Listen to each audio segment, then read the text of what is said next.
Click Model Sizing tool and convert units to millimeters.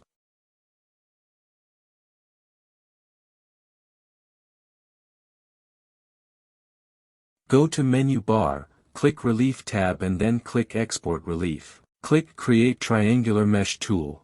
Set minimum tolerance and smooth angle and select your desired option for STL model. Click Create and wait.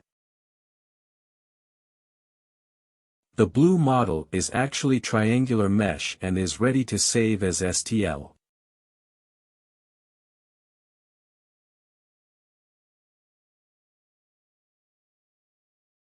Click Save and a Save dialog will open to select location and to give a name to your STL file.